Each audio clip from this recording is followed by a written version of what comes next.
Ah, sapristi!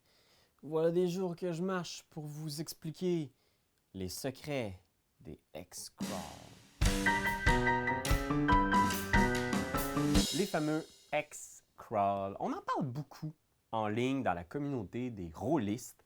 C'est un terme qui est employé depuis quasiment le début du jeu de rôle de Donjons Dragons. Mais c'est quoi un X-Crawl? C'est un outil qui est utilisé par plusieurs maîtres de jeu pour se créer un monde à explorer. C'est vraiment le mot-clé, l'exploration de la nature sauvage. Donc le classique, c'est vraiment d'avoir une vaste carte avec des hexagones. Et on va avoir dans cette carte-là différents biomes. Donc vous avez autant des plaines, des montagnes, des rivières, des villages, des ruines à explorer.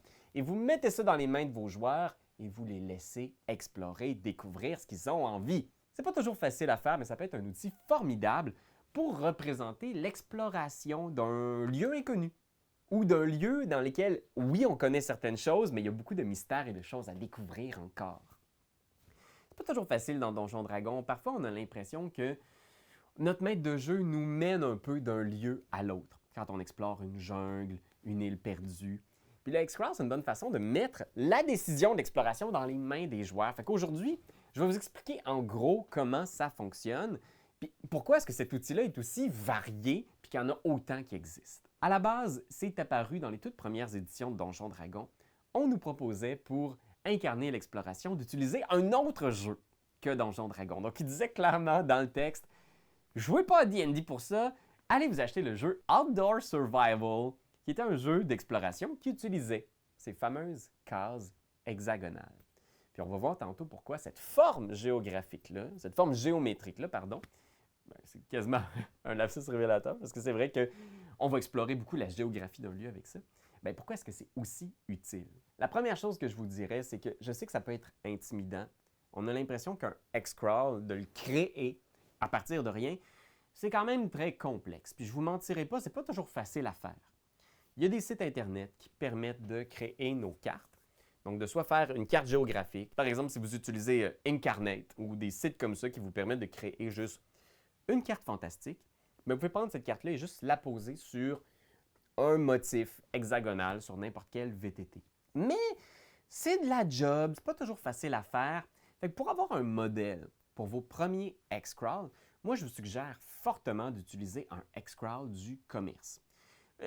La plupart viennent avec une aventure, des tables aléatoires, tout ce qu'il vous faut pour rouler une partie, mais vous pouvez aussi utiliser uniquement la carte pour vous inspirer puis rouler l'aventure de votre choix qui vient de votre petite tête. Les très bons X-Crawl, il y en a beaucoup qui ont été faits pour Old School Essentials, donc un jeu de rôle qui s'inspire des premières éditions de Donjons Dragons. The Merry Mushmen en ont fait des très très cool. Par exemple, ici, vous voyez, là, c'est The Horrendous Hounds of Hindenburg qui vous propose d'explorer une forêt hantée. Donc, vous voyez toutes ces petites cases-là, toutes ces X-là.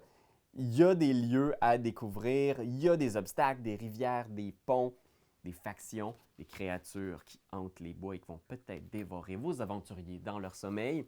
Fait que oui, il y en a des super bons. Il y a Hot Spring Island, qui est une aventure qui se déroule sur une île perdue où il y a plein de jungles à explorer, très très chouette. Et si vous jouez 5e édition de Donjons Dragons puis vous voulez quelque chose qui s'approche un petit peu plus des règles, vous ne voulez pas avoir à transformer certains adversaires, bien, dans la tombe de l'annihilation, qui est une des aventures les plus connues de la 5e édition, il y a un super bon X-Crawl qui nous amène au milieu des jungles de Shult, remplis de dinosaures et de ruines. Il y a aussi Neverland, qui est un très bon X-Crawl un peu original, qui nous propose d'explorer l'île perdue, des enfants perdus de Peter Pan. Fait que ça, c'est vraiment un super bel ouvrage que je vous invite à consulter pour avoir de l'inspiration sur les X-Crawl. Et donc, peu importe le X-Crawl que vous choisissez, ce qui est important, c'est que vous ayez une version de la carte, qui est la version maître de jeu, qui contient tous les secrets et les lieux cachés à découvrir.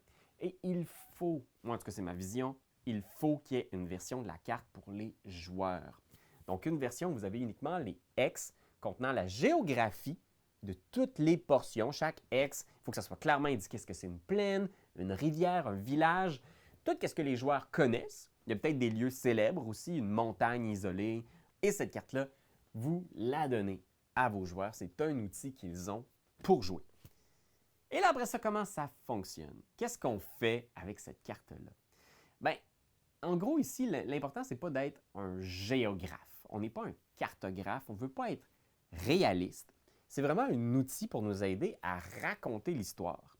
C'est un peu l'équivalent d'une carte d'un dungeon crawl. On veut juste savoir sont où les pièces, sont où les couloirs, c'est quoi mes options comme joueur, c'est quoi le choix que j'ai quand je me lève le matin. Ce que je vous suggère de faire, c'est de vous donner vraiment une taille approximative, abstraite, pour chacun des hexagones. Le but, ce n'est pas nécessairement d'établir c'est un hexagone de 20 000 par 20 000. Ça, je pense que ça ne sert personne. Trouvez des mesures concrètes. Par exemple, un groupe d'aventuriers peut facilement traverser 3 hexagones de plaine s'ils marchent. Donc là, dans une journée, s'ils prennent leur journée, ils traversent 3 hex complets. Fait que ça, c'est concrètement combien de hex je peux traverser. Et là, c'est important de se poser des questions, puis il n'y a pas de bonne réponse. Il n'y a pas de règle officielle des Hexcrawl que tout le monde utilise. Vous ne le trouverez pas dans le livre du joueur de Donjon Dragon. Fait qu'il faut que ce soit des règles cohérentes que vous expliquez à vos joueurs et tout le monde s'entend là-dessus. Par exemple, vous pouvez dire, OK, ça va être 2 jours pour traverser les cases de forêt parce que le terrain est plus difficile à traverser. Vous pouvez dire, ça va vous prendre, on peut traverser une seule case de montagne par jour de marche parce que la montagne, c'est dur, vous grimpez, etc. Et là, bien sûr, vous pouvez donner toutes sortes d'avantages aux joueurs selon leur équipement, leur historique, leur classe, leurs habiletés. Donc, s'il y a un rôdeur, vous pouvez leur dire, vous traversez toujours une case supplémentaire par jour si le rôdeur est à la tête du groupe. Ou vous pouvez dire, si vous avez des chevaux, bien là, vous traversez facilement 5 hex de plaine sans problème grâce à vos chevaux. Ou si vous descendez la rivière, chaque jour, vous pouvez descendre 5 cases de rivière quand vous descendez le courant. Donc, cette logique-là, vous l'établissez, vous réfléchissez à ça. Dans The Hounds of Heidenberg, ce qu'ils disent, c'est que dans la forêt, chaque case prend 1 des 4 plus 1 heure à traverser. Fait que ça, c'est intéressant. Si vous voulez avoir un Hexcrawl qui est un peu plus restreint, qui est un peu plus sur une base de tu peux traverser 5 ou 6 hex dans ta journée, c'est tout à fait possible.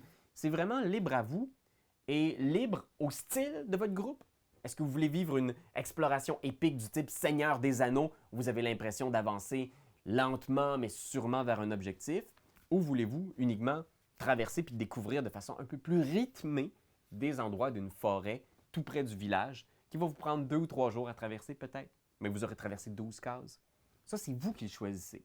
Faites juste le dire à vos joueurs pour qu'ils comprennent les règles de votre jeu de Hexcrawl. Après ça, pourquoi un Hex? Moi, ce que j'aime beaucoup de la notion de Hexcrawl, nature, sauvage, c'est le fait qu'on peut se perdre. Donc, une des règles qui se trouve très souvent dans les explorations d'Hexcrawl, c'est qu'il doit y avoir un guide. Un des joueurs ou un personnage non-joueur qui est responsable d'ouvrir le chemin, de tenir la voie vers où on s'en va. Oui, bien sûr, si vous jouez à la 5e édition, il y a possibilité qu'ils reçoivent de l'aide, il y a possibilité que des joueurs lancent des sorts pour l'aider, mais il doit réussir un jet de compétences de survie pour découvrir le chemin, pour aller dans la case qu'il a envie d'atteindre. Donc, à chaque fois que vous avancez d'une case, le guide doit faire un jet de survie, difficulté 10, moi c'est mes barèmes à moi, là. Difficulté 10 pour un hex facile, mettons vous êtes sur une plaine, et difficulté 15 si vous êtes dans un terrain difficile, difficulté 20 si vous êtes dans un endroit complètement inconnu que vous défrichez et qui est plein de dangers. Et s'il rate son jet de compétences, eh bien, la case qu'il souhaitait atteindre, ben, c'est peut-être pas là qu'il s'en va.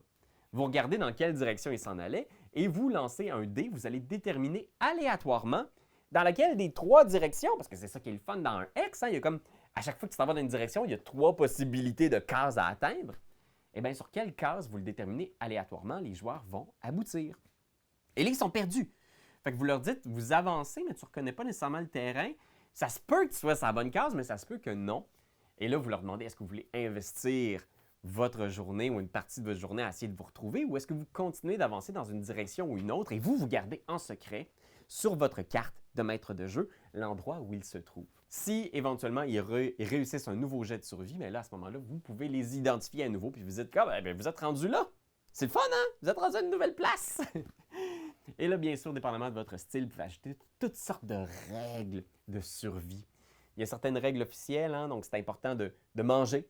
Si vous n'avez pas des rations pour manger à chaque journée, vous devez faire un jet de sauvegarde de constitution ou gagner des niveaux d'épuisement. Même chose pour l'eau. C'est très important si votre X-Crawl se déroule dans le désert ou en montagne, là où il n'y a pas beaucoup de sources d'eau. Fait que oui, si vous voulez vraiment jouer la survie, vous pouvez faire un X-Crawl qui est très large, où il va peut-être falloir traverser une vingtaine de X avant d'atteindre la prochaine ville. Et vous devez, je pense que c'est votre devoir, créer une table de rencontre aléatoire. Moi, ma règle maison, c'est à chaque nouveau X, on roule un D6 et il y a une chance sur 6 qu'il y ait une rencontre aléatoire. Donc, si on obtient un 1 sur le D6, boum! On croise quelque chose de bizarre. Peu importe le X. Vous pouvez faire qu'il y a des tables de rencontre aléatoires par biome. Fait que vous pouvez faire une table de rencontre aléatoire de montagne, de forêt, de plaine, de ville, pourquoi pas? On peut faire des rencontres aléatoires en ville aussi. Mais vous pouvez aussi avoir une table de rencontre générale. Puis la règle essentielle quand vous créez une table de rencontre aléatoire, c'est que chaque rencontre sur cette table-là doit être quelque chose que vous avez envie de vivre. Fait que si vous la créez, là, vous n'avez pas besoin d'avoir une entrée où il y a 100 affaires possibles à trouver. Vous pouvez avoir une petite table de rencontre aléatoire d'une dizaine d'éléments. Et ça n'a pas besoin d'être tous des combats, ça n'a pas besoin d'être tous des monstres, des créatures, ça peut être des marchands, ça peut être des factions de votre monde, fait que ça peut être des guerriers, des chevaliers d'un ordre qui cherchent justement un temple sacré. C'est peut-être une occasion justement de lancer des nouvelles accroches narratives à vos joueurs. Vous croisez des aventuriers qui sont à la recherche d'un donjon qui doit être dans ce X-là quelque part à l'ouest. Ils ont entendu dire qu'il y avait un donjon avec des trésors. Fait que les rencontres aléatoires, ça peut être des marchands, ça peut être des animaux assoiffés, blessés, qui ont besoin d'aide, ça peut être toutes sortes de choses. Fait qu'hésitez pas à aller voir ma vidéo sur les rencontres aléatoires pour trouver encore plus d'inspiration, mais ça fait partie du plaisir des X-Crawl. Il ne faut pas que ce soit certain à 100% qu'est-ce qu'on trouve sur chaque X. La nature, c'est imprévisible. Et finalement, le dernier ingrédient indispensable d'un bon X-Crawl, ce sont les lieux notables. Fait que les lieux notables, ce sont des places à visiter. Puis ça, c'est génial parce qu'il faut que dans votre X-Crawl, si c'est que des plaines, que des montagnes, ça va rapidement devenir ennuyeux. Mais c'est un jeu de rôle fantastique, alors assurément, il y a des ruines, il y a la tour d'un sorcier étrange, il y a des antres de monstres. On sait que le dragon dort quelque part dans les montagnes, mais on ne sait pas où exactement. Bien, il y a un X, vous savez lequel, où il y a la caverne du dragon. Peut-être que les joueurs vont explorer cet environnement-là et qu'ils vont finir par obtenir des indices sur quel X se trouve le dragon. Où va-t-il chasser? Fait que ça, c'est tous des lieux notables. Ça n'a pas besoin de tout être des donjons complexes. Oui, bien sûr, si vous jouez vieille école, il va falloir qu'il y ait un de ces X-là qui contient un donjon dans lequel vos joueurs vont plonger.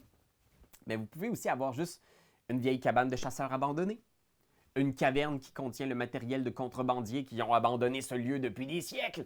Et il faut qu'il y ait ces lieux-là, peut-être un puzzle, une espèce de vieille pierre qui a une énigme dessus et quiconque trouve réponse va pouvoir accéder à un nouveau sort ou à un objet magique. C'est le genre de choses que vos joueurs peuvent visiter. Il y a deux philosophies ici. Soit dès que les joueurs entrent dans un X avec un lieu notable, vous les récompensez en leur disant « Bravo, vous avez trouvé l'obélisque mystérieux !» Ou les joueurs doivent, c'est une autre philosophie, faire un jet de perception, d'investigation ou de survie et investir une partie de leur journée pour trouver le lieu caché dans un X. Moi, j'aime beaucoup récompenser mes joueurs quand ils arrivent dans un X avec un indice qu'il y a peut-être un lieu caché ici. Mais je comprends les maîtres de jeu qui ont envie de garder un petit peu de mystère. C'est juste que moi, ça me fâche tellement quand je vois mes joueurs arriver sur un X. Puis des fois, tu n'as pas besoin d'en mettre 1000 des lieux notables dans ta carte. Des fois, il y en a juste un ou deux. Puis quand tu vois tes joueurs traverser un X où il y a un lieu formidable, puis tu es comme « Ah! » Puis là, tu fais « Faites un jet de perception! » Puis ils sont comme « Ah, 8. » Bon, ben non, il semble rien y avoir ici. Moi, je trouve ça tellement crève-cœur. Fait que je vous dirais, si vous faites un X-Crowd, ils tombent sur une case avec de quoi, donnez-leur. J'ai le goût qu'il arrive de quoi. C'est-tu bizarre? J'ai le goût que ce soir, dans ma game de D&D, il se passe de quoi. Et voilà, Internet, c'était mes petits trucs de Xcrawl. Je vous dirais que l'avantage de ce mode de campagne-là, cet outil-là pour raconter une histoire, c'est que ça sauve du temps de préparation même. Oui, il faut acheter le module, lire un peu les différents X, les tables aléatoires, ou créer à partir de rien ce fameux monde avec des plaines, des montagnes, des forêts, mais une fois que c'est fait, tu as ta partie pour des mois et des mois. Tu fais juste prendre ça et c'est comme un logiciel que tu roules quand les gens arrivent à la table en faisant « Bon, on vous a laissé, vous étiez au pied de la montagne, qu'est-ce que vous faites aujourd'hui? Vous montez la montagne, parfait, vous allez dans ce processus-là, rencontres aléatoires, découvertes, indices, rumeurs, et la partie est lancée. Vous pouvez jouer pendant des années dans un Xcrawl. Vous n'avez pas besoin d'avoir un gros Xcrawl pour vraiment bien occuper vos joueurs. Fait que moi, je suis curieux, c'est quoi le meilleur Xcrawl que vous avez joué? Est-ce que vous avez des souvenirs mémorables? Peut-être des livres de Xcrawl avec une aventure de ce type-là qui vous a vraiment marqué? Laissez-le dans les commentaires. Et là, Internet. Je suis très excité parce qu'on est tellement proche du 10 000 abonnés. Puis le défi qu'on s'est donné ici à EtuGame cet automne, cet hiver, c'est de donner une go pour l'atteindre avant Noël. On a, paraît-il, j'ai entendu dire entre les branches, toutes sortes de choses à faire tirer quand on va atteindre le 10 000 abonnés. Il paraît que ça va être une grande fête épique. Et il ne faut pas manquer ça, Internet. Si tu viens de découvrir la chaîne, il faut que tu t'abonnes. Parle-en à tes amis. Parle-en à tes ennemis. Parle-en à tout le monde dans ta vie pour qu'ils viennent s'abonner et qu'ils découvrent la passion du jeu de rôle. Avec toi, avec nous, avec Doyon aussi. Ouais. Alors, n'hésitez pas Internet, c'est le piton marqué « Abonné » qu'il faut que tu cliques.